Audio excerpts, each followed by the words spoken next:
আসসালামু আলাইকুম। খুনি হাসিনা আর পতন ঘটেছে, কিন্তু তার কিছু মুরিদ আছে যাদেরকে আপনি কোনোভাবেই বুঝাতে পারবেন না যে তার সরকার খারাপ কিছু করছে।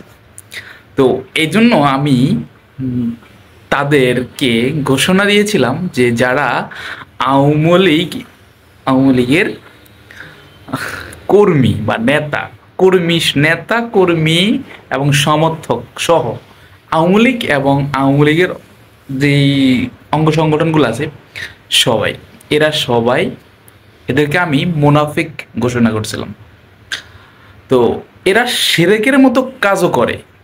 মুনাফিক বিষয়টা তো আছেই, শিরকের মতো এরকম অযচ্ছ কাজ করে যাচ্ছে, এখনো করে যাচ্ছে।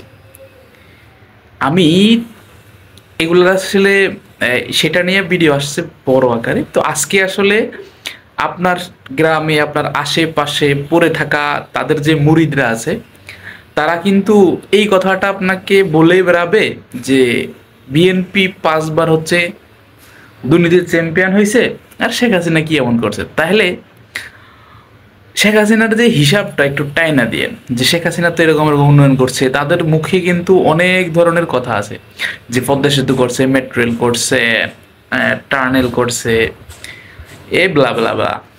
তো কি যে করছে সেটার একটা হিসাব আমি দিয়ে রাখছি। আপনার বুঝার সাথে আপনি তাকে প্রোটেক্ট করার সাথে এই জিনিসটার ইকুয়েশনে সুন্দর করে দেখায় দিবেন। বাংলাদেশের বর্তমানে বাংলাদেশ ব্যাংকের মতে আমরা বিশ্বের কাছে ঋণের পরিমাণ, আমরা ঋণী 99.3 বিলিয়ন ডলার।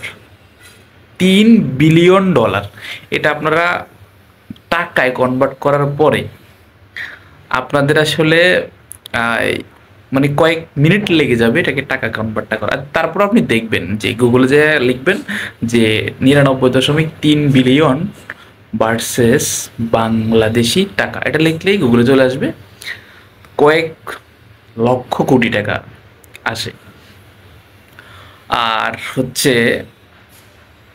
এই সরকার মানে গত বছর পর্যন্ত, এর আগের এখনো তো হিসাবটা আসে নাই, মানে জুনের পর্যন্ত তারা পাচার করছে, মানে এই সরকারের আমলে টাকা পাচার হয়েছে 93.3 বিলিয়ন ডলার। 93 দশমিক সরি 94 দশমিক, হ্যাঁ, 94 বিলিয়ন ডলার। আমি লিখে রাখছিলাম এখন খেয়াল ছিল না।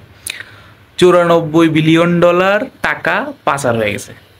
একটু মাইন্ড বিয়োগ করেন, একটা থেকে একটা বিয়োগ করেন যে আমি ঋণ নিছিলাম 99.3, পাঠায়া দিছি 4, মানে 94, মাঝে দিয়া 5.3 সামথিং এরকম কিছু টাকা দেশে রয়েছে।